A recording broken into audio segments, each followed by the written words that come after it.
The riffs are too repetitive, the lyrics make no sense. All the songs are B-sides and the cover art's a mess. There's so much here to tear apart. Listen to it for a week, now that week has passed. Here's Why I Hate This Album podcast with Tim and Garrett.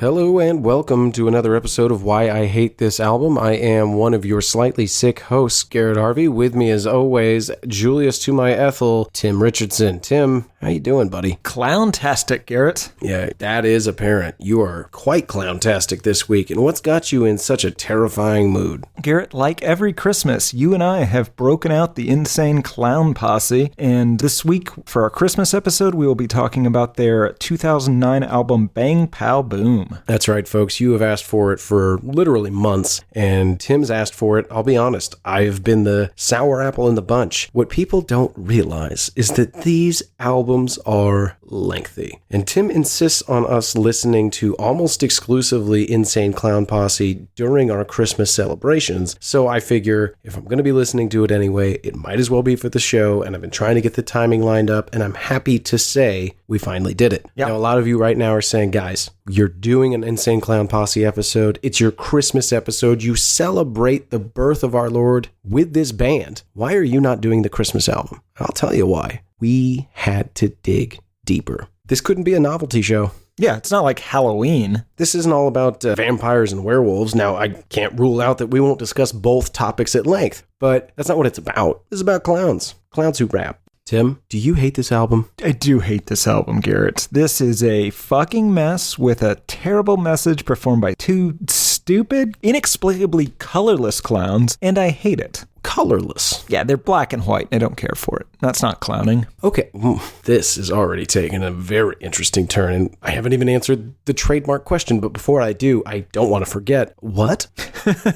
We've got to stay within the boundaries here, so let me just ask a very pointed question. If they had different colors on their faces, that is clowning? Yes. I mean, I'm not saying they're not clowning. I'm just saying I don't like the way in which they are clowning. Do you hate this, Garrett? Are you down with the clown? I'm certainly not down with the clown, any clown, especially these two clowns. But do I hate it? Tim, I don't know if it's responsible for me to hate this. Wow. What? God, you are a juggalo. Tim, come on, man. Of the two of us sitting here today in this studio, which one of us is a juggalo? Well, I'm dressed like a juggalo, but it's not in my heart. Nor in mine, friend. What I mean to say is that, yes, I hate this album. I can't say I don't. This is horrible. But do I hate this album? Do I have hatred towards it? Do I hate the music? Yes. Are the songs bad? Yes. Do I hate the people? Yes. However, they are more musically competent than many that we have had on this show, confusingly. You get exactly what you deserve with this. Yeah, they're living their true selves. These aren't masks, Garrett. That's what their faces are now.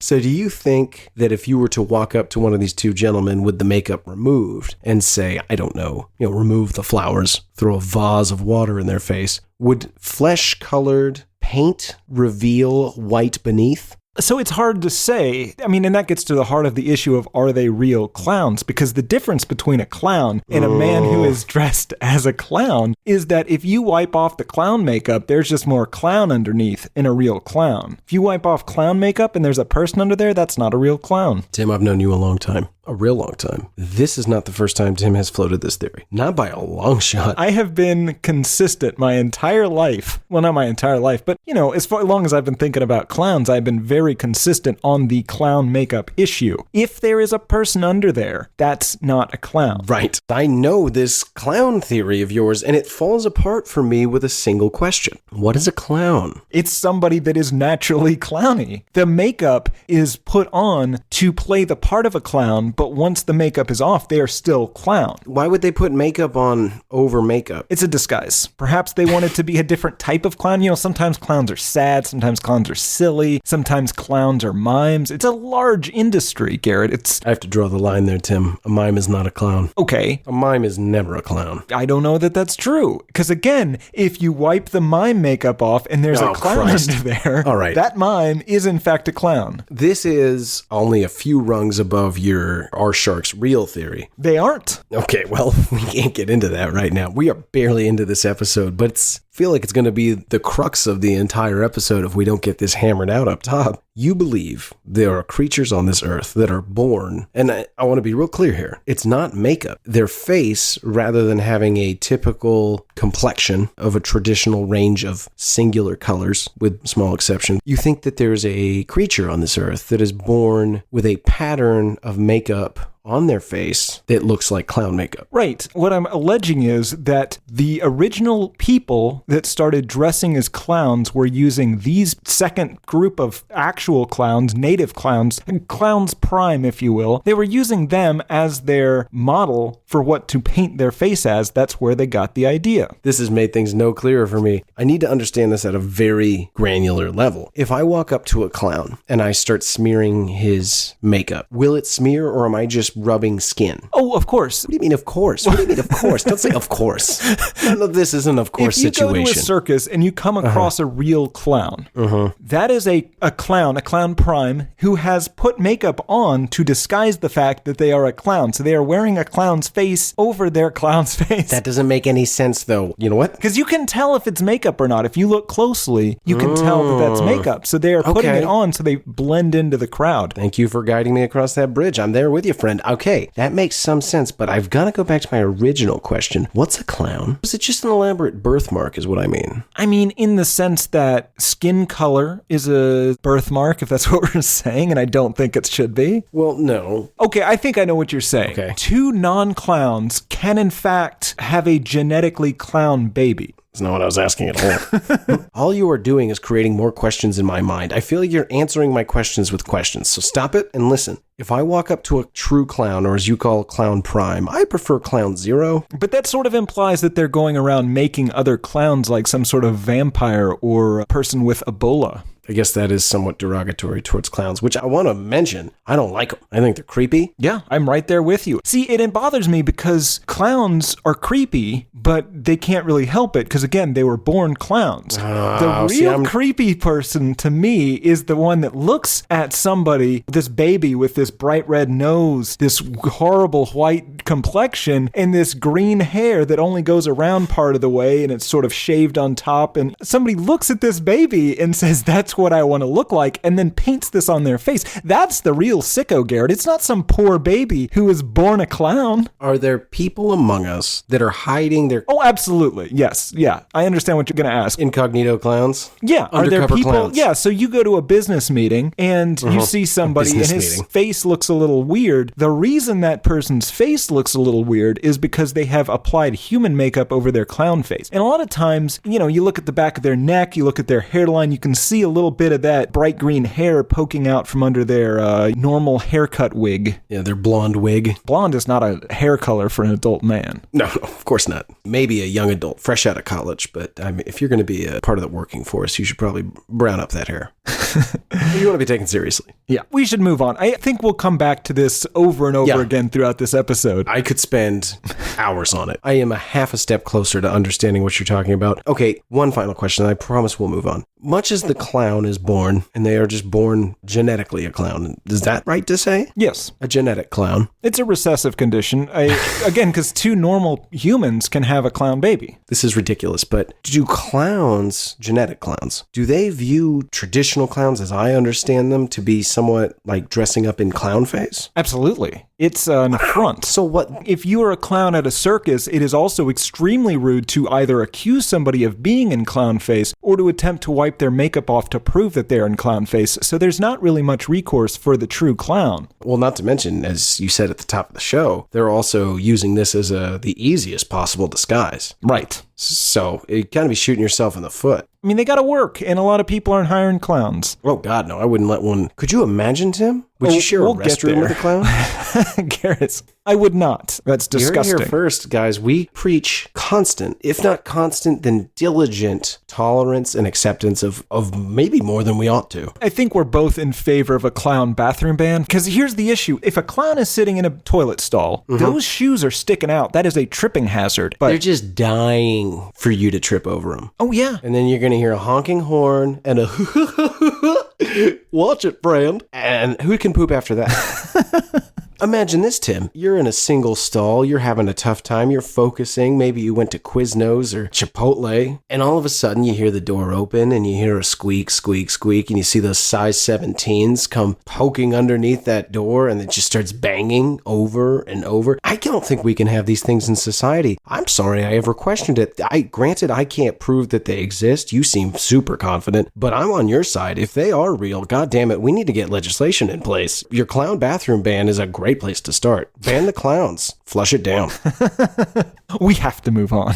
All right, Tim. Is this the first time your insane posse has been clowned? Garrett, I don't think in fact, I know I've never told you this. Oh my God. I've kept it hidden for, 2 decades now. From 9th to 11th grade, Garrett, I was a juggalo. Full makeup and all. I was not well liked in high school. I did not have to get a costume this week. It is, in fact, the first time in my adult life that being a juggalo has, in fact, helped me in any way. I did not spend $1 on this costume. I just went to my mom's house, went up to the attic, found it in the trunk where I keep the other phases I went through, and here we are. In all seriousness, little to no history with these idiots. I was aware of them as sort of a cultural phenomenon, and I'd heard the song and the music video for Miracles, as well as the Saturday Night Live parody. Always Sunny had an episode featuring a juggalo. Beyond that, it's just sort of the occasional news story. Is this the first time your clown has been insane posse'd? Basically the same story as you. A little bit more history. I had seen a couple of very long documentaries on the gathering of the Juggalos, so I was actually more familiar with their fan base and culture than the music itself, but it's a good primer for what you're in for. It really did help me to understand this album on a level that I don't care to admit. It's a real issue with this band. If you like the music, and everyone has their own tastes, if you like this music, that's one thing, but you have to know, if you like this music, you're in for a bad time. The people you're going to have to hang out with are juggalos. That's a great point. I don't know that I agree with you on this one. If you do love this music, you're going to be in the worst of company. But in this one instance, Tim, when we typically say to each their own, if you don't agree with us, that's fine. That's not really the point of this. We're really more looking to make you laugh than more than anything, or just get super angry and be like, those guys are idiots. But in this case, Tim,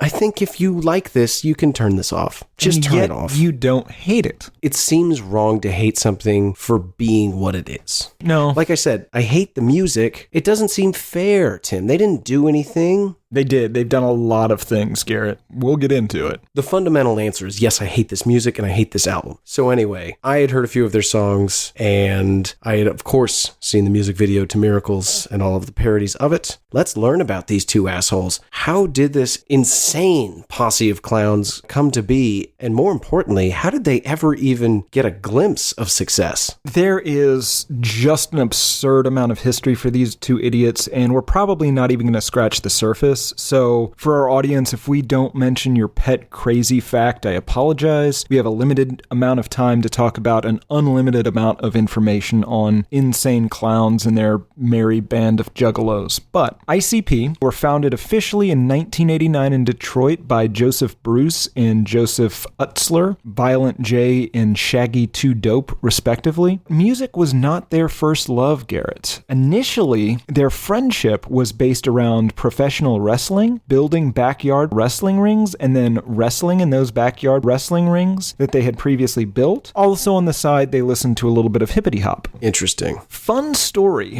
When Joe Bruce was a kid, he and his brother caught a butterfly and kept it in a jar while they watched it, and they were going to let it go in the morning. But because they're idiots, they did not drill any holes in the lid. And so whenever they woke up and saw that the butterfly was dead, they were heartbroken and felt that they had committed a murder. They vowed that, and I'm quoting here, one day they would make it to heaven so that they can apologize to that butterfly face to face. And now, to this very day, every Insane Clown Posse album and EP is dedicated to that butterfly. They actually released a single as the JJ Boys in 1989 with some other guys that also liked wrestling. That did not go anywhere. Joe Bruce, soon to be Violent J, killer of the butterfly, and 9th grade dropout formed a gang called the Inner City Posse Posse with Shaggy 2 Dope. They began stealing car radios and, according to the internet, tear gassing people for the fun of it. Could you just buy tear gas? Apparently, you can buy military-grade tear gas in 80s Detroit. That sounds right. His mom's house was attacked by a rival gang. Fearing consequences, he fled to North Carolina, where he apparently witnessed racism for the first time. As the story goes, he did not care for it. Then he was jailed for 90 days for death threats, robbery, and violating probation for other minor offenses earlier in his life. So this is Shaggy 2 Dope? This is all still Violent J. Oh, this is Violent J. Violent J's the fat one, right? I think so. Okay, that's what I think. Right. Mr. J began his professional wrestling career with Ernest, but Wikipedia says that he quickly became frustrated with the backstage politics of the wrestling business and began searching for another career. Unfortunately, that career was music. The backstage politics. I mean, I've heard it is a cutthroat business. True. But I don't think that's why anybody quits. No, it's CTE. Oh, I was going to say he was a quitter. Oh. He began performing under the name of his gang, Inner City Posse, with Mr. 2 Dope, and they self-released an EP called Dog Beats. At this point, they're doing like straight gangsta rap. They really haven't adopted the clownness. To answer your question from earlier, I do not think that they are real clowns. In 1991, they were spending more money recording and touring than they were actually making back. They blamed gangsta rap as a style, so they stole local rapper Esham's horrorcore style, and they unanimously decided to not mention Satan very much in their lyrics. I don't know what that means exactly. They kept the initials ICP but changed the name to Insane Clown Posse based on 2 dreams that Violent J had. They set up Psychopathic Records with a Detroit record store owner Alex Abyss, and then they record their debut album Carnival of Carnage. They release it within a 120-mile radius of Detroit. It was not well received. Some people called it a third-rate Beastie Boys supported by cut-rate Faith No More, all tempered with the sensibility that made Gwar cult heroes, only with more sexism and jokes that wind up sounding racist. I don't know that we need to do this episode.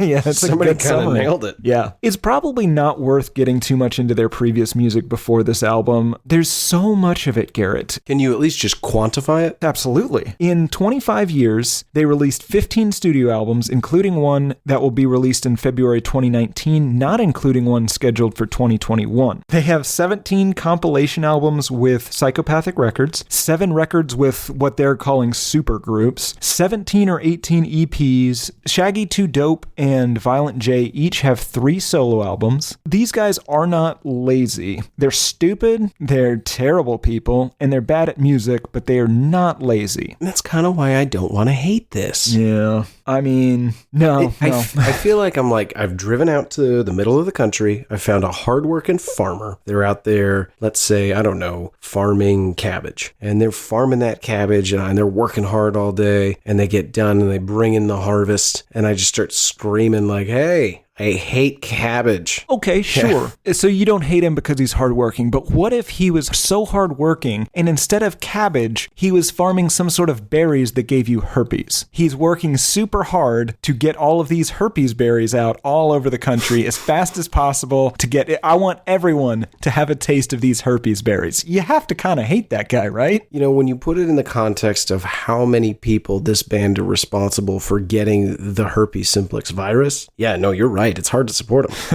Their first 6 albums of this, they form what they call the first deck of Joker cards. Each one sort of has a theme. The album of the week, Bang Pow Boom, it's the first Joker card of the second deck. I don't really know. It's exhausting to figure out. But they describe the Bang Pow Boom entity as a continuous explosion used to clear the carnival grounds when they become too crowded with the souls of evil people who commit heinous acts such as pedophilia and murder, as well as other sick and demented acts. I added up all their album lengths, all their EPs. I missed a bunch of non-album singles and some of their compilation stuff, but as near as I could figure, they have released at least 2,241 minutes of recorded material, which comes out to 37 hours and 21 minutes of music. Tim, in less than a year, you and I have already compiled almost 75 hours? Who knows? But Garrett, the point is that we're not making sick beats for this thing. That's true. Other people are making some sick beats, but... Well, yeah, some people are, in fact, taking our words and adding sick beats, which we encourage. God damn it, they make us laugh, and they're very good. 1997, they signed a contract with Disney-owned Hollywood Records just before they started recording their biggest album, The Great Milenko. Disney requested lyric changes. The two J's complied, which I found a little surprising, but their contract was later terminated anyway because the album did not fit the Disney image. So let's talk wrestling, Garrett. They did backyard wrestling before they were a band. In 1990, they do an independent circuit, WWF in 1998, WCW in 99 to 2000. They formed their own wrestling league and opened their own wrestling school called Juggalo Championship Wrestling in 1999, which continues to this day, and features some characters like Kid Cock and Feminem. Some good satire there. I like that. They tour pretty frequently, and most prominently, every year they have the Gathering of the Juggalos, which is this festival put on by Psychopathic Records. Tim, how much footage of this, I don't even know what to call it. This might be the Dark Carnival. How much of this did you take in? Half an hour or so. Okay, I went a couple hours deep. Listener, while you're listening to this, a great way to enjoy this podcast would be while watching footage of the Gathering of the Juggalos on YouTube or Vimeo. There's tons of it. And there's one documentary in particular that's really good. Do you remember the name of it? American Juggalo. It's about 20 American minutes. Juggalo. That was my first foray into the world of the Juggalo. And it's going to get you there A to Z, T to B. You're going to understand this world and how much you don't want to be a part of it. Having said that, I kind of want to go. Oh, yeah. But again, you're going to get herpes berries all over your face. Well, I'm not touching anything. It's 5 days, Garrett. You're going to have to touch something. I don't think we have to stay the whole time. Oh, we do. From what I can tell, there's going to be a bunch of clowns, and it's still up in the air whether they are real clowns or people painted as clowns that are going to try and have sex with you. What do you think the percentage of the population is clown? What percentage of the U.S. population are genetic clown primes? Or genetic clowns. No more than 6. Pretty high. I don't know. 94% normies. I would bet an average Juggalo festival is 50% clown. Interesting. You got to imagine everybody there's so fucked up on cocaine, meth, Yeah, they can heroin, be themselves. ketamine. Yeah, they don't even have to wear the cover makeup. People just think they did a really good job. And they'll shout whoop whoop and then give you a venereal disease. Fascinating group. Yeah. This festival features wrestling, games, seminars, contests, sideshows, and a performance by Ice Cube, Vanilla Ice, Bone Thugs and Harmony, Coolio, George Clinton, Tila Tequila, Cheech and Chong, Guar, Charlie Murphy, Pauly Shore, Tom Green, Gallagher, Ralphie May, Ron Jeremy, who performed as a comedian, but I assume it was somehow penis involved. They sometimes have celebrities acting as hosts for each one of the stages. Charlie Sheen, Dustin Diamond, and Flava Flav, notably in 2012, were the celebrity MCs. What's wrong with Charlie Sheen? Did they literally lure him there with a trail of drugs? Probably. The man has drugs and whores. Listen, we are pro whore on this show. We are pro slut on this show. We celebrate them, Tim. We take him in with open arms. But don't have sex with Charlie Sheen. Well, of course, don't have sex with Charlie Sheen. That's not where I was going with this. I want to address the type of slut at a gathering of juggalos. I've tried to figure out... They are of low quality. Wow. I want to be more specific. What I mean to say, they look unhealthy. And I don't mean in traditional leans. You needn't worry. I am not talking about ascribing to traditional social expectations of attractiveness. I mean at a weird genetic, something instinctual prevents any urges to breed with them. And I believe it is to preserve the species. Perhaps they are clowns. You know, that's entirely possible. I didn't think of it at the time because I thought your theory was ridiculous. Now that you've convinced me, half of those women could have been clowns. And it would make a lot of sense, Tim. You know why? Because, okay, if I'm a clown, right? I'm a clown lady, right? Mm-hmm. I'm a normal lady, but I'm a clown. I can't go for a run. You're not a normal lady if you're a clown. I can't go for a run. I can't go to curves. I can't get a trainer. Well, specifically, you can't do anything that makes you sweat because that people costume is going to slide right off. I didn't even think of that because you'll never see a clown in the gym. A traditional clown, not a genetic clown, of course. Yeah. Like you couldn't get clowned up and be like, no, I'm just a clown. I'm getting a workout in. These women and the men are no treat. I want to give everyone equal time here. They're the exact same thing, just across the genders. They are either wildly obese or they are sickly skinny. But the women have a thick thickness to the belly, even though they're skinny. It's not a human body type is what you're describing. It is the body They look type. 2 months pregnant. Maybe they are. Oh my God.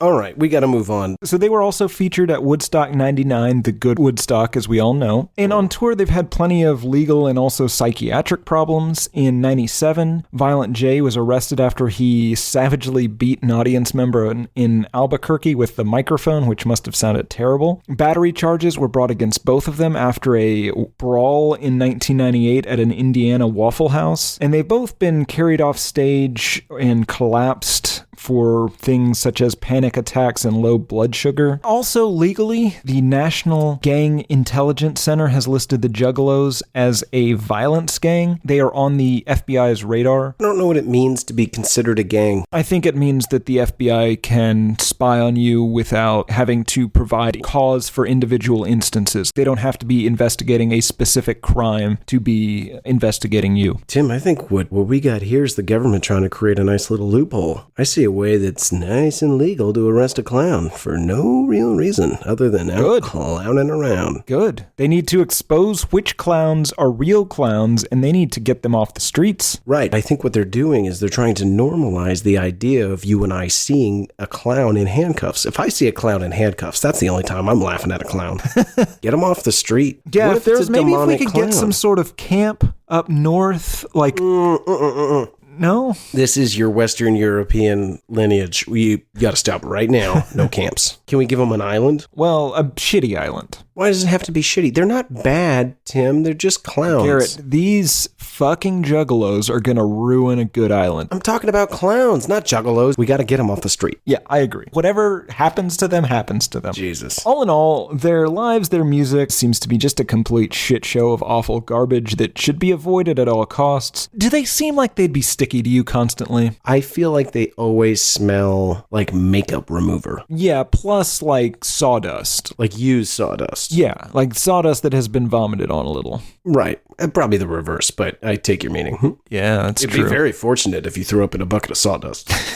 That's the general bare bones history of these two idiots. The album of the week, Bang Pow Boom. You said it earlier. There is an endless amount of things to just question and analyze. Lyrically, this was exactly what I expected. It was more coherent. Like there were more words in it than I expected, given how many rap songs we've heard recently that just repeat themselves. Although they do their fair share of repeating. Of course. Musically, structurally, this was actually better than I was expecting. They are capable rapists. I was kind of surprised to learn that. I didn't hate their delivery on all the songs. I didn't hate the background music all the time. I'm going to call the background music completely fine. It's not good. But Garrett, the record scratches. It's on every song. It is fucking oppressive. I don't know how they haven't broken you yet. I barely even hear them. Much of this almost felt like borderline quaint to me at times because the rapping, it's very white guy rap. It's very late 80s, early 90s rap. You could expect every one of their songs to start out with, I'm Shaggy Too Dope and I'm here to say. Yes, they are both here to say every time when they're not doing weird early 90s like R&B. We should talk about the skits. Oh, Tim, I have a theory about this. Okay. I think they wrote all the skits and they were like, but we make music. I completely agree with that. Given their overall stated theme, I guess, the bang, pow, boom, the skits sort of go along with that. Very few of the songs. I mean, this is 17 songs, Garrett. It sort of is kind of like the Sgt. Pepper, where Paul McCartney had this idea to write a concept album, and then they just kind of gave up on that and kept the beginning and the end, but then just did whatever they wanted in the middle. Completely agree. This is as good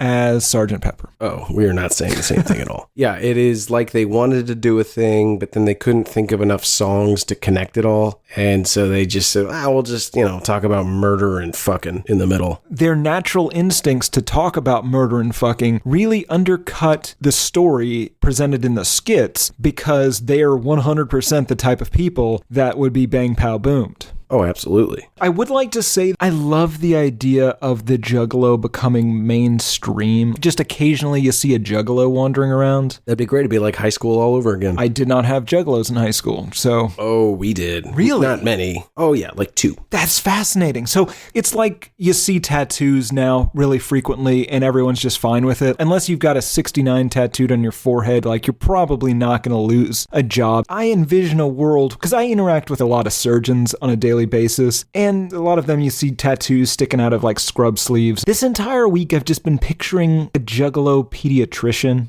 He wears the makeup. He's a great doctor, but he's just down with the clown and he has to get all painted up before he comes to work every day. No one's really surprised because he came to the interview with the clown makeup on. He's right up front about it. Now, I can't imagine they would hire a pediatrician juggalo, no matter how good he is. We're talking like 25, 30 years down the road whenever juggalos are accepted into our society. Right, so he's like the Harvey Milk of juggalos.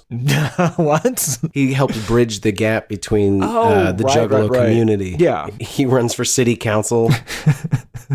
I'm Dr. Peter Makowski, and I'm a juggalo, and I'm running for mayor.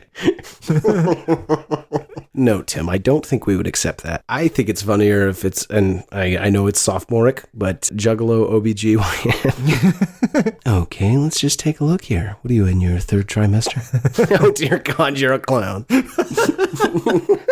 Let's get into the song by song. Track number 1, intro. Suddenly, bang, like a continuous explosion, he moves down upon them full. Intro is mostly a skit and explains the concept of bang, pow, boom. If you just heard this one song, you get what this is about. So, am I stupid? So when I listened to this, I was like, there's some sort of demon-type creature named Bang Pow Boom. He's coming to do something here at the Dark Carnival. And then I couldn't, until we hit a skit, understand really what that intro had to do with the rest of the album. Sure, I agree completely. Okay. These are the sort of records that you have to do research on before you listen to them. That's not... You want them to be self-contained. Yes. We don't need to fucking Tarantino our way, from the middle of this story to back to the beginning. That's irritating. It's just not worth it. Yeah. The story's not good enough. So they sing about this dark carnival where Bang Pow Boom's coming to do something. And that got me wondering, Tim, this dark carnival, is it a normal carnival normally? And is a dark carnival when Bang Pow Boom comes? Or is it a dark carnival all the time and Bang Pow Boom's coming? It is a dark carnival all the time and Bang Pow Boom is coming to clear it out, to kill the pedophiles, Garrett. There's a lot of pedophiles at this carnival. We'll get into it more in detail, unfortunately, when we get to the songs that cover it, but I don't care for their weird obsession with pedophilia. No, it's a shame that 2 out of the past 3 weeks we've had to dive into that well. Jesus Christ. At least in this one, it's in skit form. The other one was in real life. He's in jail now. Yeah. So is the Dark Carnival always in the same place, or is it a traveling carnival? I don't know.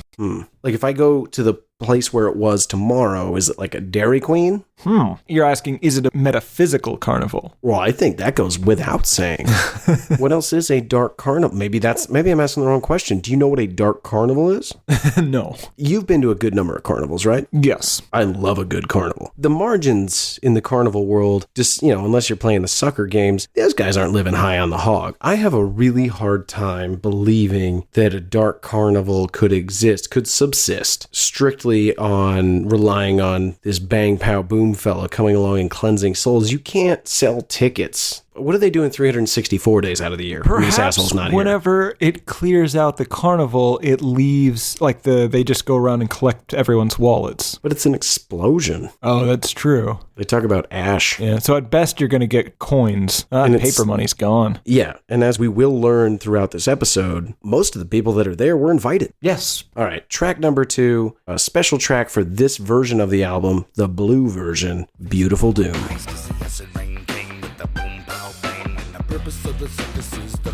Automatopoeia, the song, is that what this is? There's a lot of noises. You get Bang Pow Boom at least 15 times. Now, Tim, I'm going to say something that is going to ruffle some feathers. Are you ready? Mm-hmm. Hold them down. This sounds far closer to the worst gorilla song I've ever heard than I'm even comfortable saying. My feathers remain unruffled. You are in agreement, I assume? I mean, I wouldn't have called it, but I don't entirely disagree. It sounds like a bad Clint Eastwood. Like a really bad bad one. Wait, Clint Eastwood is the worst gorilla song we've seen them in concert, Garrett. They have a lot of bad music. Such a disappointment. Yeah, it was garbage. This is a pointless song. It's basically just a continuation of the intro. It also has the line, tear your ticket, then you enter, at least 12 times. Right. Okay, so yeah, it's people entering Dark Carnival. This confirms for me, Tim, if this is a traveling carnival, and I have been to the same traveling carnival in multiple cities, not on purpose, but it's a very weird troubling story. statement. Yeah, anyway, the point being, as a child, I should mention that. Are you a clown? Tim, come on. I mean, I spend a lot of time around you, but you are always very careful to not let me touch that face. And I try.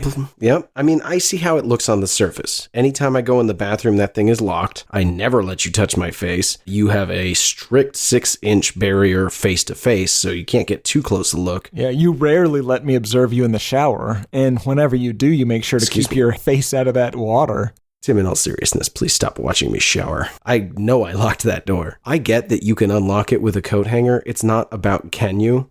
It's about respect.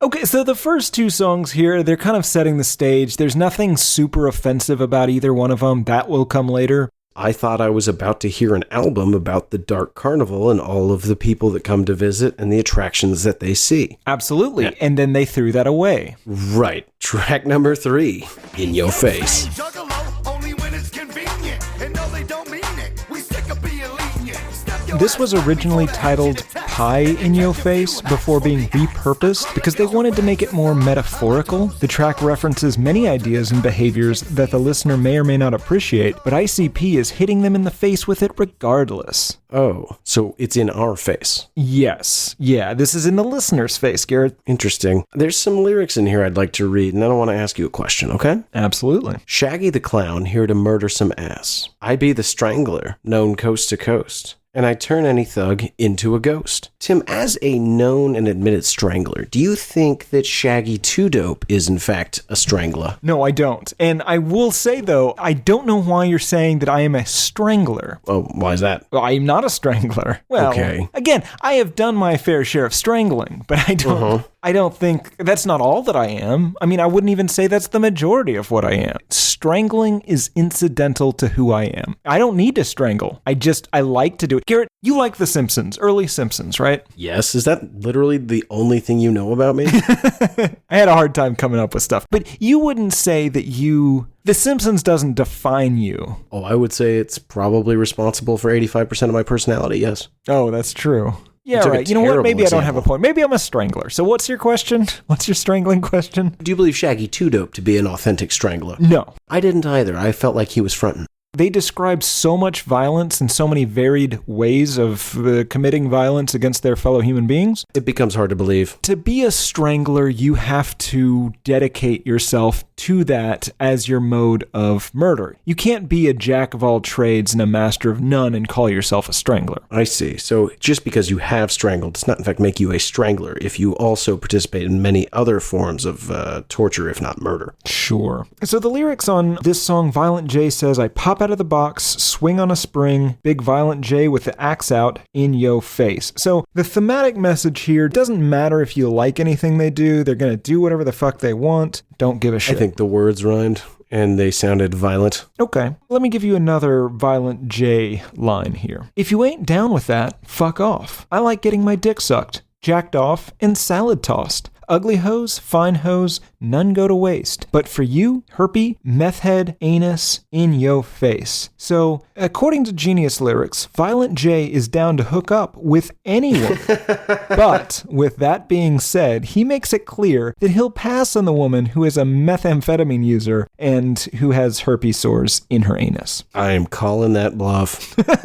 That's not any woman now, is it? For him, it's probably every woman. Have you seen this asshole without clown makeup? No. Oh my God. Or perhaps have you seen this clown with people makeup? No, you know what? No one would pick that color as a complexion if they were trying to look human. or at least alive. He looks like, ironically, as we will learn, boy, maybe that's what this is about. Oh my God. Okay, Tim, I'm going to go ahead and put a theory forward that I'm so excited about it. All right, so I saw Violent J, assuming he is the larger of the two, not the tall, skinny one. I saw him without makeup. This guy, have you ever seen a dried cod? Yes. Yeah, if you go to Chinatown and you see like a whole dried fish, and I don't know how they're doing that, that is what he looks like without makeup, completely devoid of life. I am putting forward, Tim, that there is a chance this gentleman passed away some years ago and is either an elaborate puppet or is being Weekend at Bernie's through this entire ordeal, and there's some evidence in this album pointing towards that. Yeah, not the last time Weekend at Bernie's will come up. Not at all. The only thing that's interesting is that Violent J, I think, is the more talented of the two. The internet would disagree, but okay. Maybe I don't have the right guy. He is. Oh. Yeah. But you're saying overall that makeup is a good choice for them. It's the smartest thing they ever could have done. Did you ever see any of those Saw movies? Remember the main Saw guy that was dying of cancer? Mm-hmm. It was always like lit him with green for some reason. Yeah, he was always oddly green. They look like him. That's not what you want. Tobin they are not. Bell? Is that right? Why do you know his name? I know all actors' names. That's not true. Well, I'm reading the book, Garrett. Reading the novelization of Saw. No, I'm reading the which actors are which book. Okay. So is this the book that is a list of all known roles from movies throughout history and the corresponding actor that played them? No, it is a list of people and pictures of their faces. I have face blindness and I'm trying to cure myself. That's never going to work. No. I learned an interesting fact. The lyrics Violent J sings in this are, I shook the hand of Satan with a cross in my palm, burnt all the flesh all the way up his arm. I wasn't scared, I was giddy to do it. Then I lopped off his head and I threw it in yo face. Apparently, in 2010, in a much publicized controversial announcement, ICP announced they are Christians. Violent J said, and I quote, you have to speak their language. You have to interest them, gain their trust, talk to them, and show that you're one of them. You're a person from the street and you have to speak of your experiences. At the end, you can tell them, God has helped me. Is it possible that Insane Clown Posse is all an elaborate attempt to win juggalos over to our Lord and Savior Jesus Christ? I'll tell you the only reason I think that might not be the case, otherwise I think it is it sounds more like the doings of the devil. I'm not saying it is. The infiltration it could be Jesus. and the sneakiness. Both are fighting constantly, at least according to you, for the souls of humanity for all eternity. Constant cosmic war. Right. Not a holy war. Cosmic war. It's a little holy. Anyway, yeah, they're going to get crafty, Tim. It could be either one. And if you want to attract people in large groups, dressing up like a clown isn't going to be it. If anything, you'd think like Timberlake or Beyonce or, I don't know, Wiz Khalifa. Like one of them might be working for Jesus. Get whole big groups. Not just these fucking weirdos. They sing in this song, some scream juggalo only when it's convenient. And no, they don't mean it. So these are undercover juggalos that will not rep the crew in public because they are embarrassed. Should you, as a band, point out that many of your fans are embarrassed to publicly admit that? No. It seems like a poor marketing choice. In fact, you should be encouraging them to be clowns in public. I mean, they shouldn't, but... Right. The only other thing I'd like to mention on this, there's a shout out to a gentleman named Legs Diamond, and I really like that name. It got me thinking, Tim, your rap name, MC Ambiguous, it's a little old school, and that's part of the charm, but I think you might, after having listened to more of what the kids are into these days, your 6ix9ines and your Lil Waynes, it is apparent to me that we might need to update some of these names. So I workshopped just a couple for you. They're still in the same vein, but rather than MC Ambiguous, I thought of maybe I Ambiguous. I like little I, big A. Yeah. Or, and this one was my favorite, Am I Ambiguous? Oh, I love that. And I would be Golden Fist. You are Golden Fist. Golden Fist and Am I Ambiguous? Is there a question mark in the name? It's like, because I love a name that includes punctuation. I think that you just really put the cherry on top of that sundae. Am I Ambiguous? I've got it written out here. I'll read it for the listener. You can just read along with me here. It is lowercase a, lowercase m, capital I, capital B, lowercase ig, capital U, lowercase OUS. Ambiguous, question mark. Yeah. Wait, what's the name of that terrible Marvel show? That's not called Gold Fist, is it? No, that can't be right. Iron Fist, that's what that was called. Yeah, Iron's stupid. I'll be Golden Fist. Yeah, you are a golden fist. Right. Fancy boy. Wait. Track number 4, The Bone. The driver stopped and looked at me. He got the bone. Get out. He got the bone. I hit the gas. Did you know what he got the bone meant before this? As a colloquialism in modern society? Yes. No. I did not either. I would not have guessed it meant he got killed. No, I would have assumed that it was intercourse. Would you like me to take him through it at a high level? Sure, yeah. It's quite the story. So this gentleman is in court. Assume it is Violent J. As he's being found guilty and the bailiff is approaching him to take him away to jail, he stabs him. And then he runs out of the courtroom, takes a guy's car, kills him. Then, while driving in the stolen car away from police, he kills a man in a crosswalk. Old man with a cane, yeah. Then he jumps out of the car, runs into a person's home, specifically not just a person, and this is one of the weirdest details in this whole album, a father's home. He tries to defend his family, and guess what happens? Gets the bone. He gets the bone, Tim. Dead. Then, for good measure, he hits a mailman with a rock, kills him. Finds a guy and takes a kid's bike, kills him. Kills the child, yes. Then he takes the bike for a bit until he runs through a kitchen and kills a cook. Now, in every instance of this song, he sings, they got the bone. He got the bone, they got the bone, whatever. And as you pointed out up top, that means murder. Except Yeah. in the line, chopper busting shots at me and I ain't bulletproof. I threw a rock up at the gunman and blew out his tooth. He got the bone. Am I unclear about what the bone is? I think it's very ambiguous because after that he says, some fucking kid ordered me to stop. I plowed his ass. He got the bone. I was assuming it was stabbing or something. Oh, you're being very literal. I think murder in general was Okay. the bone. Sure. Because the guy who got hit by the car got the bone. Yes, but the kid whose ass he plowed while giving him the bone sounds like he banged that child. Yeah, and I think he means kid more like, what's up, kid? Okay. Then he just raped a man. So it's unclear as to what exactly the bone is. It certainly in most cases seems to mean murder. The entire song reads like Grand Theft Auto, right? Yeah. He's just yeah, running okay, around. This is, Anyone he comes in contact with, he murders and then just moves on. yeah, pretty much. And that's how I play Grand Theft Auto. Absolutely. It's the only way to play. Can't do those fucking missions. This is very specific. Are you at all familiar with a song? I think it's by the Rivieras, and that wouldn't mean that much to you, but you have to know the song. It's the, well, I'm a-going out west where I belong. Yes. Okay. I couldn't figure out why every time I listened to this song, that song got stuck in my head until I finally just sat down and listened to both of them. And I'd like to read some lyrics to you. Smashed into a post, I jumped out of my car, hopped over a wall, running through someone's yard. It's the same song. It's the same song with murder. I thought I had some sort of bizarre synesthesia going on, and it just turns out they stole someone's music. Apparently. And then they tack on an unrelated Girl Scout cookie skit. Yeah, this girl's trying to sell Girl Scout cookies, and this guy answers the door, and he's got a scary voice. He's unusually familiar with the inventory of a Girl Scout cookie sale. He is one of the people that will be invited to the dark carnival and will be bang powed boomed, but it's completely unrelated to this song. Track number 5, Zombie Slide. Start rocking in the casket, pop locking, dirt dust, chipping away the rust.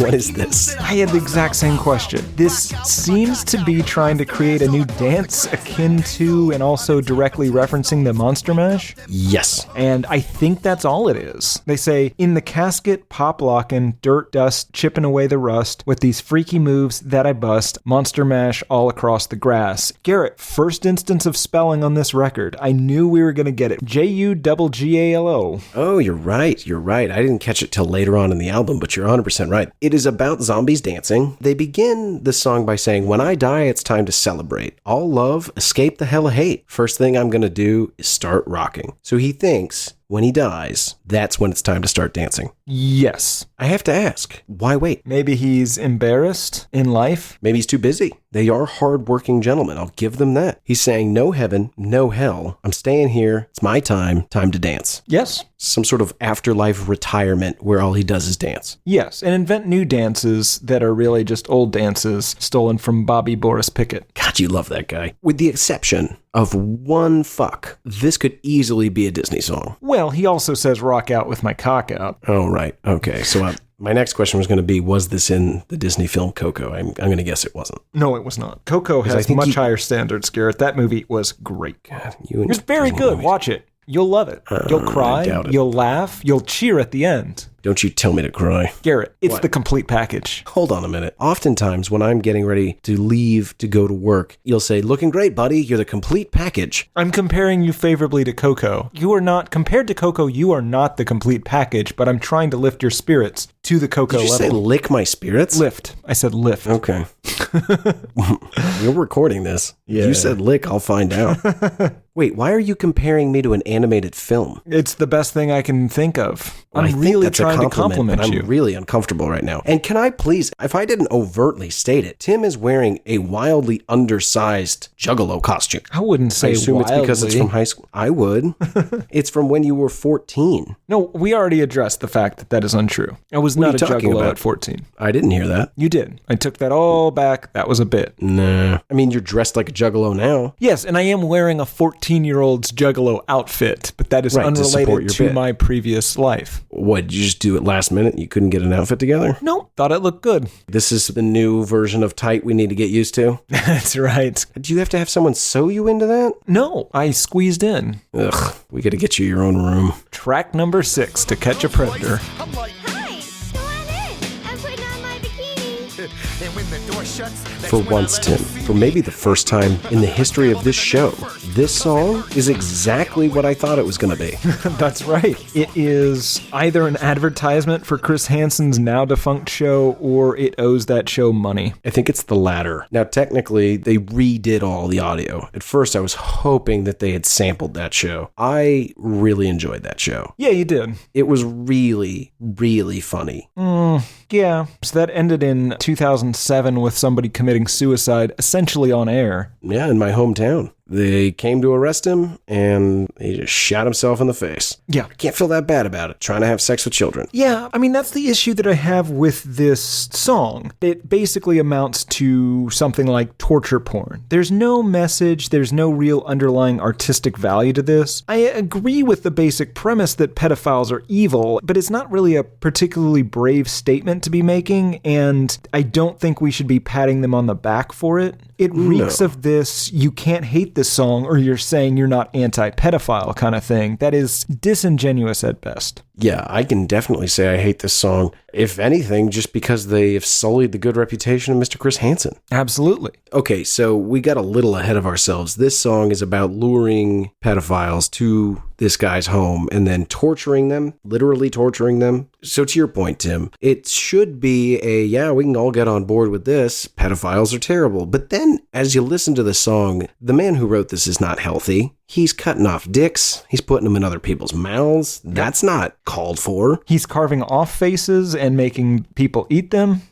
He chases a man down the street in his underpants, stabs him in the neck, slaps him a bunch, drags him back into his house in front of a neighbor, a mailman, and a school bus full of children, and isn't the least bit worried. Well, sure, he says that they all knew that this guy was a pedophile, so they don't care, but I would argue that seeing a violent murder as a child is also going to fuck you up pretty badly. It's not good. I don't know how badly it'll fuck you up. Garrett, badly. So, fun Chris Hansen story. Like I said, I used to really think this show was quite funny. Specifically, the ridiculous ways in which these pedophiles would react when Chris Hansen would pop out. The balls of steel with this guy to just look at a guy who is a surefire pedophile and just be like, what are you doing here? Would you like some lemonade? Why don't you have a He seat? did always offer them treats. It was an odd detail. I liked it so much that there was a guy I worked with at the time, and whenever he was the last one to walk into a meeting, I would just look up, I would hold up some paper in front of me and go, I've got the transcript here. Do you go by the screen name Squiggly69? And did you say that you could, quote, show me the ropes and wouldn't get angry me if I didn't know what to do. And he would get so mad and red-faced, stare at the ground, and walk to his seat. He never once confronted me. You're and if a he had just monster. asked me to stop, I would have. But what they've done here is stupid. The juvenile, pointless descriptions in this song make it clear it's not really about revenge, or the pedophiles in this song are not the focus. It's about the joy and the fascination they have with violence. Track number 7, Boing Boing. And panties start falling. No dinner dates. Fuck stalling. Your girl, his wife. The it don't main matter. problem I have with this song, and I don't know if this happened on your version, but on my version, there's a pretty seamless transition from the To Catch a Predator song into this. So sometimes Yes. I didn't realize that a new song had started, and the change in tone and message is really jarring. Yeah, it's wildly different. In that song, he's talking about murdering people for the creepy sex that they have. And this song immediately starts, bitches get sprung when I walk by. I don't know if it's my ass or maybe because I talk fly. It's this song about how women just love him. Your girl, his wife, it doesn't matter. They all want this dickhole platter. Yeah, what I was assuming was, having seen the women we discussed earlier, and the men, but for you and, well, at least for my purposes, the women is what I'm concerned about, and they don't look healthy. True. They've been eating those herpes berries, man. Right, just they're filled with herpes berries and probably many other types of berries. God, you love all berries. Not those berries. I am on record for saying I love all types of berries, but I'll tell you what, if there's a herpes berry out there, I will pass. Yeah, but you won't know until it's too late. That's always the case. I figured these were the types of ladies that are being referred to in this song, and then I found a really funny quote from Violent J, and it said, "What ladies there are, they aren't there for me." So not only is he saying there's not really any ladies for either of us, because if you saw us without our makeup, good God, if emphysema had a face. So by their own admission, no one's really getting ladies, and let's face it, Tim, I don't want to be rude, but this guy's having sex with his shirt on, right? Oh, yeah. That thing's not coming off, which is, I didn't even know was a thing until Kevin Smith went on talking about it for so long, that some people treat intercourse like other people treat the pool. Yeah. There's only one other person there. They knew what they were getting into. It's no secret. Enjoy it. You're getting laid. I think I'm complimenting them, right? I don't know, man. This whole song is just about how attracted women are to them, which is impossible to believe. But I think they're saying they're attracted to the characters. They're attracted to the Violent J and Shaggy 2 Dope. And I honestly have no question that they have a fan base that will bang them. They want the shirt to stay on, and they want that clown makeup to stay on. Everyone... Well, I would imagine all the parties want the clown makeup to stay on. How much do you think they regret that they chose makeup as their gimmick? They really should have done the Slipknot thing. That's way easier. Ugh, but those masks smell terrible. Yeah, but you can get a new mask. Can't get a new face. Well, I guess you can, but they're probably not going to give you a new face just because you ruined your last one being an insane clown. Yeah, it's not high on the list of face transplant reasons. Their skin has to have just be fucking raw. Not to mention, you know how many things you'd have paint on? There'd be paint on everything. Oh, yeah. On a whole bunch of ladies' faces. Wait, what? Oh, he says that a lot of ladies have paint smudged on their face. Right, but I'm talking about like refrigerator handles and like washcloths. Oh, yeah, because, I mean, home. here's the thing. I have an exceptionally itchy face, so Yeah, you do. I would have it constantly on my hands, and it would get everywhere. You come home, you have a couple of beers, you're tired, it takes a long time to get makeup off your face. See, at some point, you're just going to go to bed with that fucking makeup on. You got to buy new sheets, maybe even a new comforter. Or I think, Tim, duvet. God, I correct you once and you're... You go fuck yourself, you fancy Frenchman. All right, we're like 30 years into the makeup, Tim. How much you want to bet it just doesn't come off, really? It'll never come all the way off. Oh, I'm talking like, I'm going to bed. Well, if you're going to leave that makeup on, you're going to bed in your makeup bed. You get in the makeup room. It's got like different makeup PJs, and they all just have smears of black and white all over them. Yeah, I mean, I guess at some point you kind of have to just be like, fuck it. There's... Okay, well, let's see. I'm going to go to bed. It's going to take an hour to get this shit off. Then I'm going to be wide awake, finally going to go back to bed, alarm goes off, and guess what, Tim? Time to put on more goddamn makeup. And it's not like they have to go shower. They do not look like people that are on a one-a-day policy there. I think that shit just stays on. Oh, what if they secretly had it tattooed on their face? They're trying to be real clowns, but I see through it. Tattoos do not a clown make. That's true. You fucking psycho. There's another skit on this song. It's seemingly a pro-domestic abuse skit. I mean, I guess guess it's not. At the end, the man, Jack, seems to have been taken to the weird hellscape they're obsessed with, the Dark Carnival. But Not exactly. I think you have explained that very poorly. no, this is a skit in which there is a domestic abuse scene. Yes. And then the man gets a phone call and is invited to attend the Dark Carnival Sure. in Ash, Nevada, which is not a place. And if he's willing to, he will also get $100,000. So, Tim, if I called you and Yes. you didn't know it was me. Yep. All right. God damn it, Tim. Be a normal person. All right. If somebody called you and told you won a contest that you did not know you entered and that you're going to get $100,000 and all you have to do is show up in the middle of the desert, are you going? Well, not if you phrase it like that. You got to be a better salesman about it. So you're saying there's a chance. We'll park a few miles away because you're coming with me. Maybe get some binoculars or something because we got that $100,000 check coming, so we can afford to buy some binoculars and just kind of scope it out a little bit. I am not coming with you to be murdered in the desert. You're coming to Ash, Nevada. The weird thing is, I would bet my left pinky the majority of their fans did not take this as a condemnation of beating one's wife and child. Well, that's because you don't have the context of what's happening yet in the album. If you are a fan, though, you've listened to this album multiple times, so you understand that everybody who did wrong things gets invited to the Dark Carnival. Right, but a lot of people, they're not listening to this from start to finish. So you're going to hear the song out of order or out of context. I think that there are some people that are going to hear this and are not going to be thinking, oh, he's the bad guy of this story. They're going to be thinking, yeah, woman, where's my beer? Well, yes, absolutely. I can't disagree with that, but I think that you secretly want to beat women. No. I feel like you heard what you wanted to hear. No, I understood it. What you want to hear is a story about a woman getting hit. Untrue, Garrett. Track number 8, I Found a Body. The homestead, sat him on my couch, cooked him pizza rolls. The premise of this song seems to be that they don't have any friends, so after finding a dead body in an alley, one or both of them takes the dead guy home and pretends to be friends. Yeah, it's a sad song, Tim. I mean, yeah, it's like an intentional weekend at Bernie's. Kind of intentional. Could've He left that- found the body. This is maybe the only time this is good advice. Get a real doll. Get one of those Japanese pillows with the anime character on it that people say they aren't banging, but they're clearly banging. Get a prostitute. Don't do this. Get a hobby. Probably meet other people. It's the age of the internet. Yeah, Call the other guy in your band.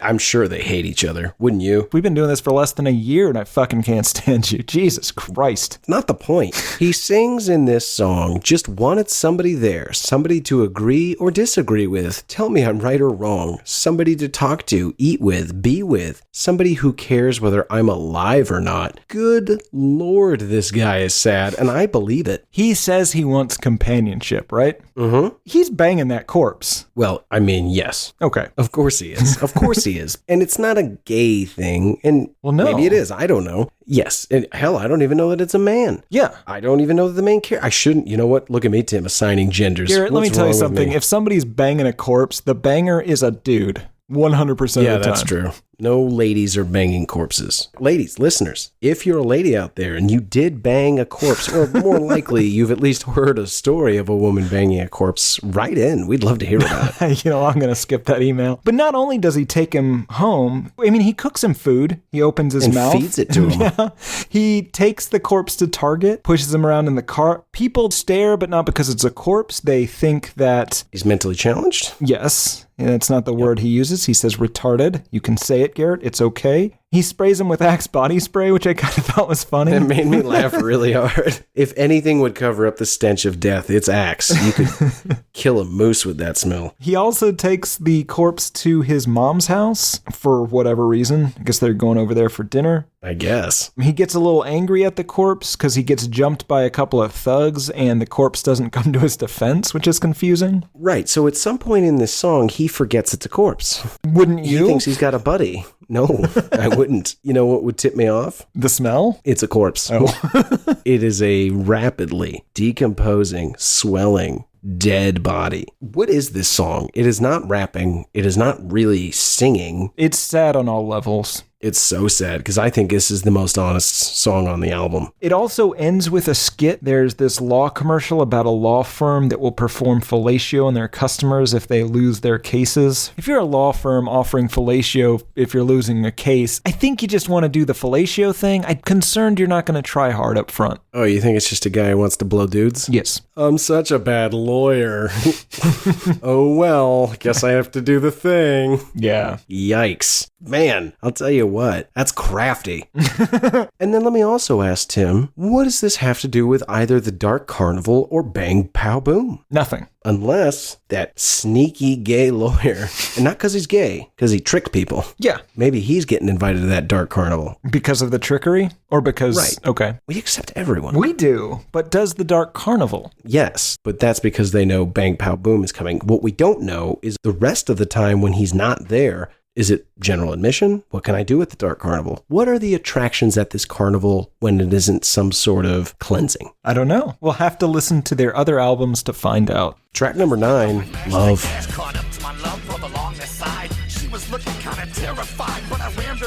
There are at least 44 loves in this song. There are 53 loves in this song. Right. At least 44. Remember how I said that the song about being very, very lonely, so lonely, in fact, you would befriend and possibly romanticize a corpse? Yes. I said it was the second most honest. Oh dear. Why else, Tim? Why else would you sing a song about love like this? They truly don't understand the concept of love because this is a song about sexual assault to rape somewhere in that neighborhood publicly on a whim because they saw a pretty girl. Right. This man has the same concept of love that a child does. You can't just go over and give someone a big hug because you think they're nice. Right, but this is a wiener hug. Well, right. I didn't say he reacted like a child. I just said he had a child's sensibility of what love is. Ah, sure. But a man's needs. A child's sensibility with a man's needs. Best of both worlds. So verse 1 is Violent J. He was just released from prison and he saw a woman, lost control. She was in her car waiting at the light. She looked right at me and I thought that I might be in love. Caught up to my love, pulled alongside. She was looking kind of terrified, but I rammed her car. I gave her a nudge. I screamed, pulled over. I think I'm in love. And then he attempts to rape this woman. Verse 2 is Shaggy Too Dope. He's bagging groceries. He's out on parole. It's basically the same story. He attempts to kiss this woman. He gets no love. She pulls away, and so he chases her down and attempts to rape her. That's what this song's about. And then there's the woman's perspective in the interlude where she's describing... Oh, sure. So I was running down the street, and there's this fucking weirdo, and I can tell he's following me. He says he's in love with me, and I don't even know the guy. He scares the shit out of me. I mean, I don't even know him. So he pushes me off my bike and he's just like gets on top of me and starts holding me down and talking about love. This is not love. That is not a funny sketch. Tim, is there anything I won't joke about? Nothing. I'm not joking about this. We're joking about this now. Well, yes, but we're joking about the fact that it exists. Oh, right. Yes. This is a joke about people singing about sexual assault. It is not a joke about sexual assault. Yeah. So they're attacking and attempting to rape women. I hope the guys from To Catch a Predator don't get wind of this, because they seem to not be fucking around. I don't know that they would have a problem with this. They have a very specific target.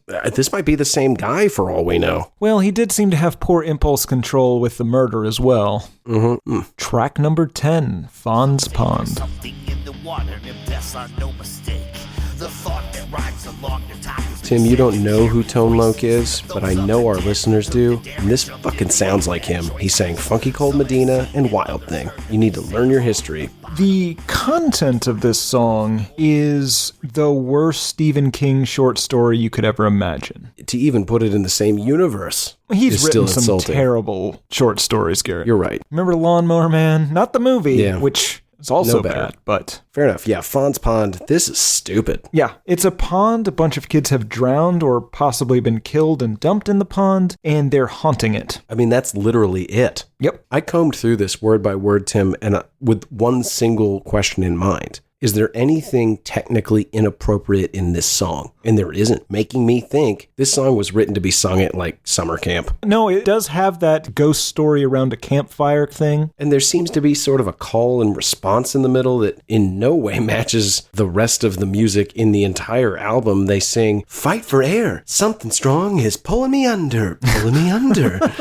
Yeah. I'm doing it slightly better than them, but not much. I also have to do it that way because I am very sick and will just begin coughing into a microphone. They say repeatedly in the song, "at Fawn's Pond." Did you read what this song is based upon? No idea. Well, let me regale you with the true tale of Fawn's Pond. It was inspired by a series of bicycle trails and paths that led to what had once been a pond, but had since dried out and was filled with garbage. Fawn's Pond. The end? Yeah, that's the story of Fawn's Pond. How stupid. Mm-hmm. Track number 11, I'ma Kill You. Up and punch your gut. W over and fold you shut. Let you drop, then invite the You said on the last song there was a terrible call and response. I would like to raise you. I say beat.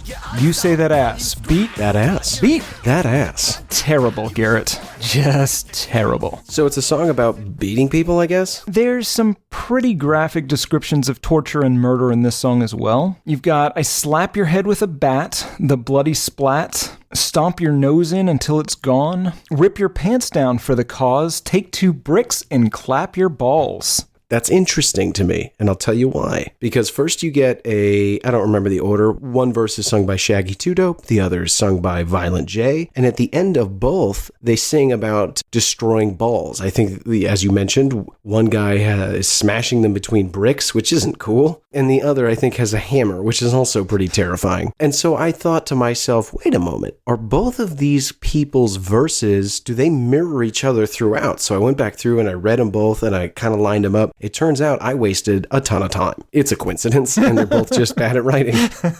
It's just a stupid coincidence. I think it's just, they have a theme about balls, and it just happened to both end up at the end of the verses here. And we get more spelling, Garrett. Yes, we do. This is the one that I noted. Kickyoass. Oh, yes. Hilarious. With the line, "Stomp each and every rib till it breaks, and when it's all over, hell awaits, bitch." I got to wondering, Tim, and you confirmed earlier that they had in fact accepted Jesus Christ as their Lord and Savior. So that raises the question, what are they wearing to church? Full clown? Full clown for mass? I mean, they're definitely painting makeup on. That's the way they do, Garrett. Can't and ask. Everybody just has to accept it, that you're dressed like a clown at church. That's right. Man, if I had a juggalo at my church, well, Do if you I had have a church? No, of course not. That would be fascinating. It would be as confusing to me to learn that as it was confusing to me to learn that these two fucking idiots are apparently Christians. Well, just because I have a church doesn't mean it's to worship your Lord and Savior. I could privately construct a church to worship my own God. It doesn't have to be anything. Nope. We're not starting a cult this episode again. You don't ever want to start a cult. I always want to start a cult, but it takes up so much time. We get into planning it. We get into where we workshop outfits. We do spend way too much time on the logo. This song features quite a bit of laughing. We didn't really mention it, but it is not the first song that prominently features them laughing into a microphone. So much so, Tim, that I want to officially, if we have not yet, add laughing to that ever-growing list of ways that we can be certain we are on the right track to a truly terrible album. Much like spelling, listing locations. I would also like to propose, if it's in any way can be construed to be clown-related, can that be a warning sign as well? Yeah, I think it's probably a safe bet. Can you name a single clown-oriented band that we should be listening to and enjoying? Not off the top of my head. At the end of this, we get another skit. Oh, of course we do. Another gentleman wins a clearly faint competition to travel to Ash, Nevada and collect his $100,000 at something called a dark carnival. Come to a place that doesn't exist for a contest you do not recall entering, invited by a man you've never met for a check that may or may not be there. Oh, and while you're there, you'll attend something called a dark carnival. Sounds like fun. I think the dark carnival might be the tip-off. Track number 12, Juggalo Island. Suntan topless bitch, come over here. On Juggalo Island. the shitty ICP version of a beach vacation with all their juggalo bullshit thrown in? It looked like, I am struggling for an insulting enough analogy. If there were cuts made before they filmed an episode of Girls Gone Wild, this is where the cuts went. It's so odd. So did you watch the music video for this? I didn't even realize there was one. Oh, well, you missed out, friend. It was several misshapen people all celebrating. Jesus Christ. Misshapen. I mean, they were not traditional body forms. Oh, Lena Dunham is going to give both of us a call for this. You realize that, right? We're going to have to deal with the wrath of Miss Dunham. Well, I've got good news and bad news for you on that front. I wasn't going to bring this up on air, but it's going to come up eventually, so we might as well address it real quick. I sent her the lyrics to this album beforehand. I gave her a quick email because I knew we were going to be in some dodgy ground, and boy, she just turned it right around to him, and she's asked to step down as the moral paragon for our show. Wait, Insane Clown Posse broke Lena Dunham? Yeah. I wonder what she would look like in ICP makeup. She would make a good juggalo. Boy, Juggalo Island, Tim, does not sound like a place I want to go. Nuts are hanging in the water. There's a corpse on the grill. There's a fatty in a blue thong. Then here's the one that really got me. Because they're having a beach party, right? They're grilling, they're cooking burgers, they're cooking hot dogs. People are jumping in the pool, they're playing beach volleyball, all of course in clown makeup. But then he says, I got my dick in your hot dog bun, which it's a hilarious prank. Here's the funny problem. For the record, there is no faster way to get a piece of your penis accidentally bitten off than to place it in a hot dog bun as a joke. Oh, sure, it doesn't come without risk, but I think that's what makes it so funny. Especially at a gathering of juggalos. A gathering of juggalos seems like a place I don't want my penis exposed, point number one. Point number two, it also seems like a place where penises may or may not, peens may get bitten if they are exposed. I wouldn't rule it out. Yeah, I wouldn't just take it out anywhere. Honestly, Tim, you mentioned that they're grilling and they're making burgers. I gotta ask, are you eating anything on Juggalo Island that you at least didn't expressly make yourself? No, and here's why. They specifically mention there's a corpse on that grill. Right, I think they're trying to be cute. Are you asking, is there a chance that cannibalism is alive and well on Juggalo Island? Yes. Of course. Okay. Of course. Don't waste any more time wondering if that's possible. Do I think that they're singing about it? Probably not. But then again, I don't even know the location of this island. And all of the music video, I'll tell you what, if you're filming a music video and you're going to have a bunch of your people, and that's all it is, it's a bunch of these poor, unfortunate souls, can you get emphysema and have never smoked? Yes, absolutely. Okay. Can you get it at like 17? And that's probably a little early, but like 30, sure. Can you get fetal alcohol syndrome like 25 years into life? No, but if you're born with fetal alcohol syndrome and also alpha-1 antitryptase deficiency, you could potentially develop emphysema on top of your fetal alcohol syndrome at like 25. I think we just figured it out. Boy, real Dr. House over here. Nice. I'm referring to me, of course. You're my assistant. The tone of this song, though, is just so weirdly upbeat, it does not match the rest of the album. It sounds like Insane Clown Posse is trying to cover Sugar Ray. This should have really been a collaboration with maybe a Mark McGrath, maybe even a Jimmy Buffett. You get him in here. I'm about to say something no one's ever said. You get Jimmy Buffett on this song, you class this thing up 100%. No one has ever said that, but it is 100% true, Garrett. His presence would class up this beach party. In no way fits into what, at least what I thought was going to be a gothic and interesting tale of the dark carnival and the mysteries within. And instead we're hanging out on not a beach, Tim, let's be honest. This is a lake or river at best. Honestly, what do rivers filter down into? Deltas? Smaller. Tributaries? Smaller. Some sort of swamp. They're having a beach party at a swamp. There it is. They're having a swamp party. Yeah. They're having a bog party. Wow. I wonder if there's any quicksand enthusiasts in there. I'm sure. Track number 13, Vultures. The fingers off. If there's a race, still at 'em.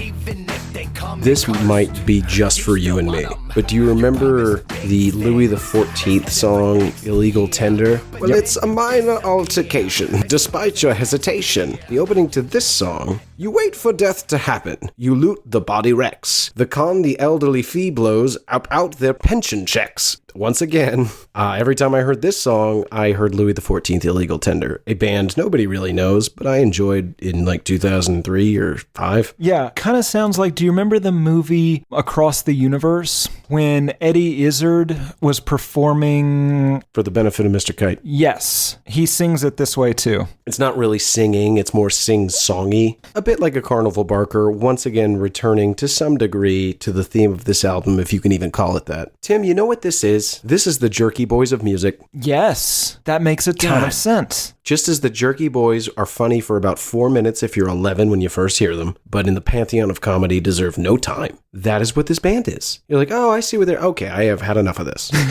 Yeah, it's like, a quick weird. turnaround. Why do they have a bunch of face paint? You know what? I don't care. This is terrible. I do not care enough to find out why a grown man would paint himself as a clown because this music is so bad. And vice versa. I don't have any interest in listening to this music because that face paint is so stupid. That is a quick no for me. And then a skit about a pedophile. Yeah, that does happen. Was this whole song, are the vultures in this song possibly Violent J's children fighting over his possessions once he's dead? Huh. Because they say towards the end of the song, after they list several other vulturous activity, the song takes a very specific turn where they say, go away, Doc, leave him alone. When will he die? I'll be at home. Who gets his car? Who gets the crib? Those are his pills. I'm popping the lid. I give him a week. What do I get? I think this is about the insecurities of death and worry that his children are going to bicker over his clown fortune. Could be. Sure. Now I'm picturing him in the hospital as an old man. He's got to have surgery and they're wheeling him in. He's undergoing anesthesia and he's still got that stupid clown face on because he's insisted on it. Of course he's got the makeup on. He's got to wear the makeup. That is not sterile, man. Oh, God, no. He pays extra to have a makeup artist join him in the operating theater and then apply the makeup. Track number 14, Verily. I was never nothing popular and neither was she. She was kind though. Always had a smile. It seems to be about a girl he knew in high school, maybe, that was sort of at his social level and his social caste. He didn't really know her. Then she died. Social caste? That's right. It's been a while since you've been to high school, Garrett. There are rigid social castes. That sounds familiar. He didn't really know her very well. Then she died, and he wonders what she was like. That in and of itself could be a fine song. Sure. If he left it at that. But then they imply that she is literally haunting him. I have so many questions. First of all, why is the opening to this and a good portion of the first half like an early 90s R&B song?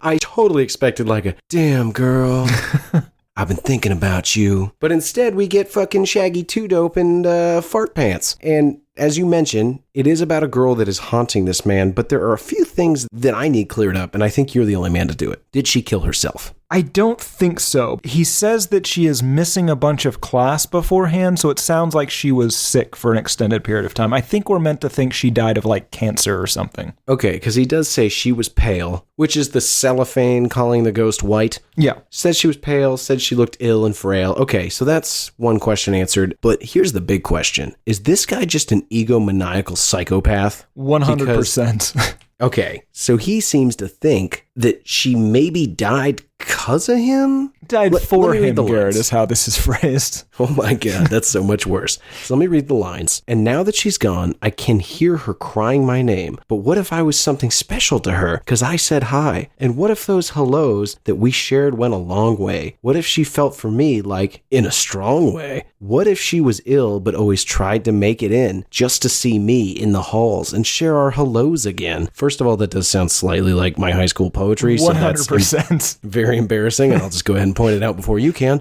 But what? You watch the news, you hear that somebody died, somebody was shot in a different state. Don't you always kind of think, I bet that person was into me a little? Well, yeah, but doesn't everyone? No. Was that and a trap? Shaggy 2 Dope. So you said you think that she died for him. I think he implies that she lived for him. Yeah. And because he failed to reciprocate in any meaningful way, he failed to keep her alive. Oh, so now, yes. So I understand. It does sort of imply here that maybe she killed herself over him. Yeah, initially, but maybe not even killed herself. Oftentimes people even unknowingly, continue to live on if they have purpose or reason. But when she felt as though they never would in fact be together, maybe she gave up the fight and gave in to the disease. To be honest, it's the only reason I continue to do this podcast is because I know that you have nothing else to live for in your life, and so I'm doing this as a favor to you. I've got plenty of things. You have nothing else. You have this podcast, and you have sleep. I haven't been sleeping great lately. Also, you have meatball subs. You seem to like those quite a bit. They are delicious. Yeah, you seem to get real excited whenever it's our meatball sub day and I take you out for meatball subs. When you say take me out, why do I have to drive and pay, but then you get to say you took me out? Well, because I came home for lunch and you were here at the house as you are. I came back from my job to have lunch with you. Are you implying that I don't have a job? Do you have a job? I am gainfully employed and you know this. I mean, gainfully is a stretch. I am not going to debate my financial situation with you, okay? It is neither Release your business. tax returns, Garrett. That's will what the not. people are asking for. I don't have to do it, and I'm not gonna. Because of the Is audit? her ghost telling him to kill himself? Most ghosts do. Oh my God. Okay, well that leads me to my final question of the song, Tim. If you die much earlier, say, than me, like way earlier, like 30, maybe 40 years before I die, okay? All right. And so you're up there in heaven somehow, and you're hanging out, you're kind of bored or whatever, and Jesus comes over on his unicycle, and he's like, "Hey Tim, if you want, you can cause your buddy's death, and he'll be right up here with you, and you guys can party. Would you kill me, or at least arrange my death early, so that you had someone to hang out with in heaven?" Yes. Wow, I totally would too. Yeah, because you know how great it is up there with Jesus and his circus modes of transportation. That's how I always picture him, at least. Yeah, makes sense. It's a little bit awkward with the robe, I think, because he has to like hike it up. What if I had children? I've got a whole family. Kill them all. They can all come up with me. Oh my God, that's brilliant. But what if I'm on an airplane and Jesus is like, "Oh, but the only way that you can do it is you're going to have to take down that whole plane"? Do I know any of these other people? No, you'd only be getting me. At this point, I'm some sort of ghost who can murder people at will? Take down whole planes? No, not at will. And you're not really doing it. You have to ask God for permission. But he's given me permission. Because he saw how sad you Yeah, were. I'll crash that plane. Jesus. I'm going to isolate that audio clip. You're not going anywhere. Track 15, Miracles.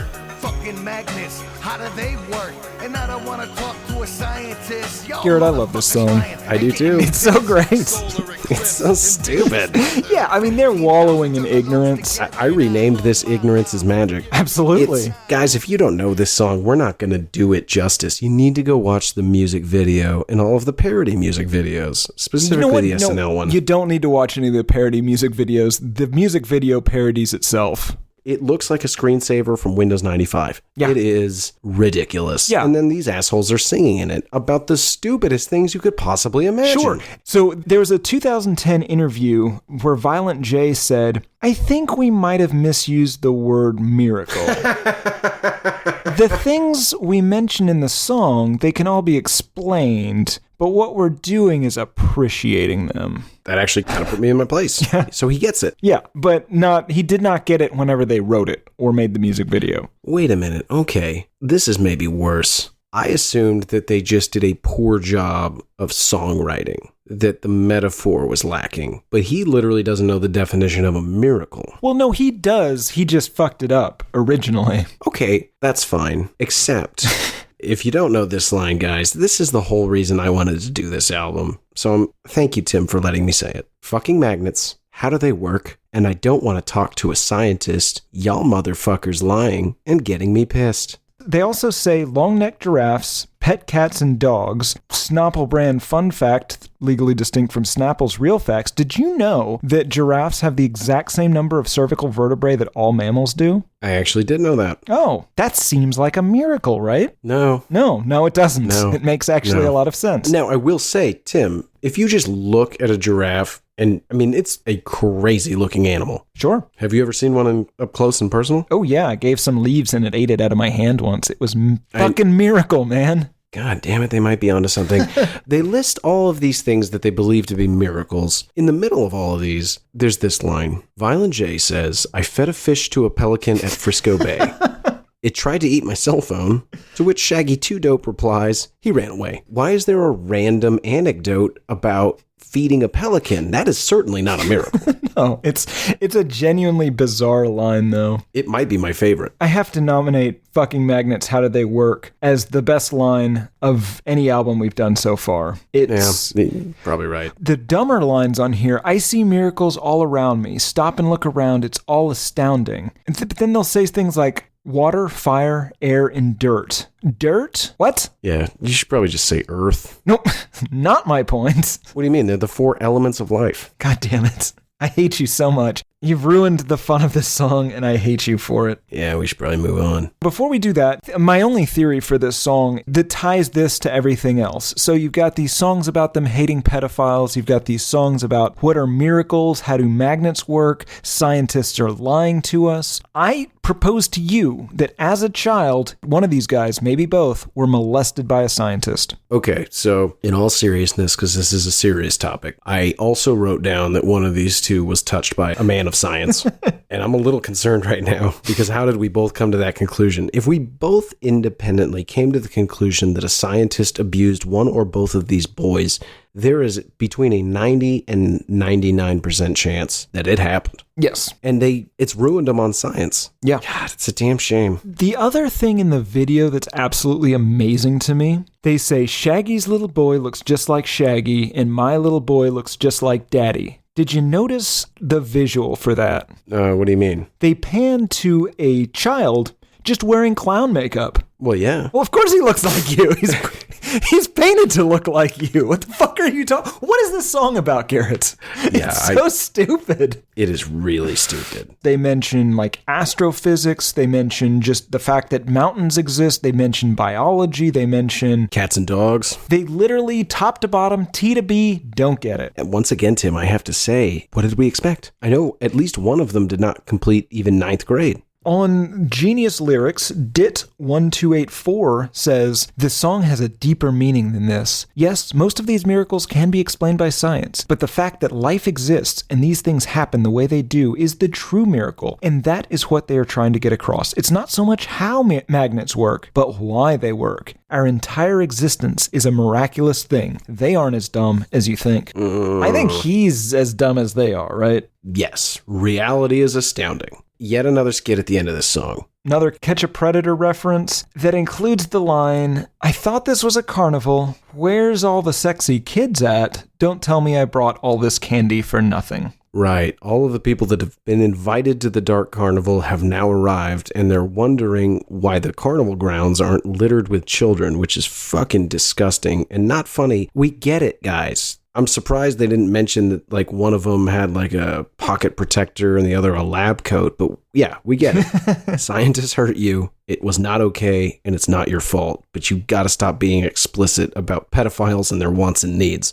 Then we round out track 15 as they arrive at the carnival anticipating children. But what do they find, Trim, in track 16? My name is Tim. What do they find, Tim, in track 16? Bang, pow, boom. This is the reasons you came. Racist bigots, white beaters, judges and cowards.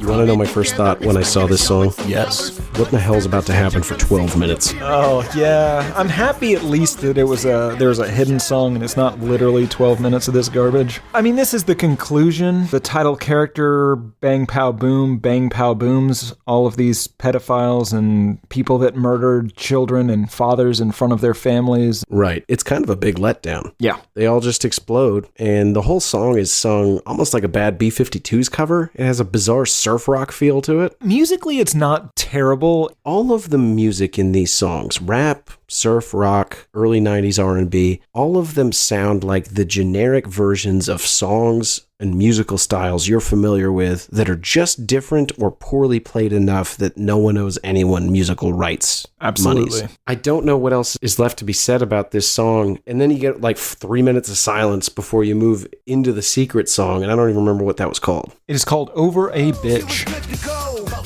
Took her to the movies, to the back row. We fucked to the flow.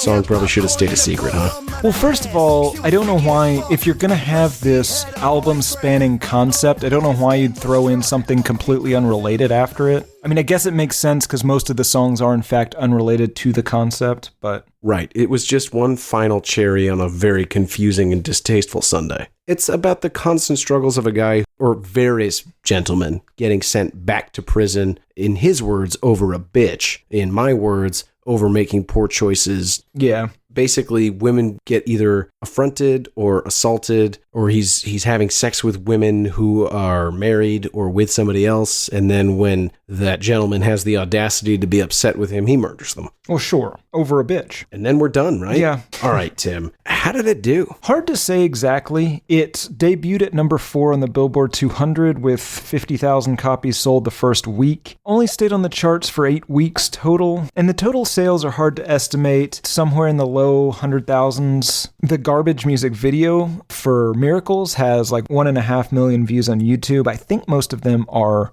ironic views. I thought you were going to say you and I. Well, I did watch it probably 10 times for this. So they're modestly successful. Well, they've had a lot of tries, but overall they have 2 platinum albums. Their best-selling album was 1.7 million copies since 1997. Overall, they've sold over 6.5 million total albums worldwide, and apparently they're worth somewhere in the neighborhood of $30 million. They clowned their way to the top. I like to think they hate this as much as we do. It's just a gimmick at this point. They seem scumbags to the core. Yeah. What did people think of it, Tim? Critics, it was kind of middling. It was sort of seen as a return to form from their first or earlier albums.